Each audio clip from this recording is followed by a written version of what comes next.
ఇక చూడు, నా ఫోన్లో అయితే నేను పేటిఎం అయితే డిలీట్ చేస్తున్నా. ఇకపై నేను పేటిఎం నుండి ఎవరికి కూడా మనీ ట్రాన్స్ఫర్ చేయను. ఏదైతే మిగతా యాప్స్ ఉన్నాయో గవి మాత్రమే యూజ్ చేస్తా. నువ్వు కూడా డిలీట్ చేయి, లేకపోతే నీ పైసలు పోతే ఏమన్నా ఉంటాయని చెప్పేసి నా ఫ్రెండ్స్ అండ్ కొంతమంది అయితే అంటున్నారు. యూట్యూబ్లో అండ్ న్యూస్ ఛానల్లో కూడా ఇదే నడుస్తుంది.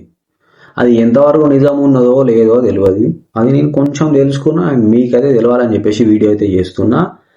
Hi, this is DJ videos in Telugu.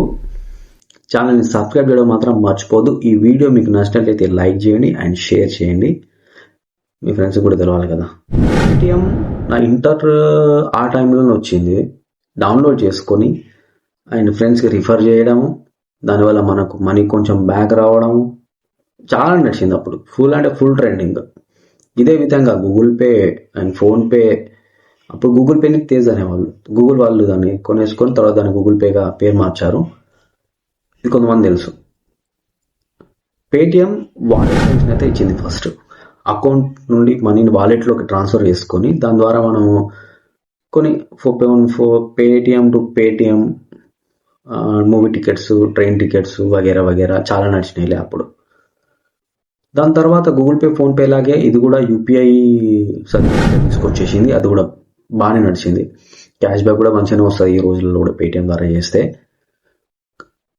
దాంతోపాటు అరే అందరు చేస్తున్నారు, బయట బ్యాంకులు అన్నీ చేస్తున్నాయి బ్యాంకింగ్ సర్వీస్, మేమెందుకు చేయొద్దని చెప్పేసి పేటిఎం బ్యాంక్ ఓపెన్ చేసేసింది. అందలాగే పాస్బుక్లు, ఏటీఎంలు, లోన్స్. మరి ఇక్కడ చుట్టుపక్కల పేటిఎం బ్యాంక్ అయితే నాకు ఎక్కడ కనపడలేదు. అంత రోడ్ అని తిరిగినా కానీ ఆన్లైన్లోనే ఉంది. మొత్తం ఆన్లైన్ సర్వీస్ ఇది. సో మెయిన్ ప్రాబ్లం పేటిఎంకి పేటిఎం బ్యాంకింగ్ ద్వారా వచ్చింది. ఆ సర్వీస్ వల్ల పేటిఎంకి ప్రాబ్లం వచ్చింది. అన్ని బ్యాంక్స్ కూడా ఆర్బీఐ కిందే పనిచేస్తాయి. అది ఏ గైడ్లైన్స్ అయితే పెడుతుందో వాటి కిందే ఉండి పనిచేస్తాయి. రూల్స్ ఉంటాయి కదా దానికి కూడా సంబంధించి కొన్ని. సో అవన్నీ పాటించుకుంటూ పనిచేస్తే ప్రాబ్లం లేదు. మా పేటిఎం ఇక్కడ ఆ పని చేయలేదు. ఇంకా రూల్స్ తోటి మాకెందుకని చెప్పేసి మరి ఇష్టం ఉన్నట్టు లోన్స్ ఇవ్వడము ఏమైనా జరుగుంటాయి చాలా వరకు లావాదేవీలు. సో దాని గురించే కేసులు పడ్డాయని కూడా తెలుసు పేటిఎం మీద. అందుకే బ్యాన్ అయ్యే వరకు వచ్చింది.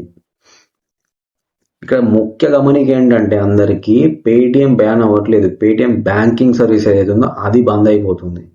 అది కూడా ఇంకా టోటల్గా 100% క్లియర్ క్లారిటీ రాలేదు. ఇంకా మొత్తమే పోతుంది అని చెప్పేసి దాని గురించి అయితే పని నడుస్తుంది అండ్ చర్చలు నడుస్తున్నాయి. దాని గురించి అది అవ్వచ్చు అవ్వకపోవచ్చు. మార్చి 1 వరకు అయితే తెలిసిపోతుంది.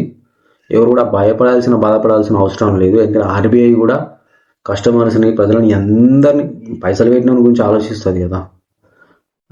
ఇంకటి మొత్తం క్లోజ్ చేయడం అనేది అంత ఈజీ పని కూడా కాదు. ఎప్పటిలాగే PhonePe to Google pay, Google pay to Paytm, అంటే పేటిఎం ద్వారా ఏ ట్రాన్సాక్షన్ అయినా చేసుకోను బ్యాంకింగ్ కాకుండా. అదైతే ఎప్పటికీ పనిచేస్తాయి, టెన్షన్ పడకు, ఓకేనా. అండ్ ఈ వీడియో నీకు నచ్చినట్లయితే సబ్స్క్రైబ్ చేసుకో మర్చిపోకు. బాయ్.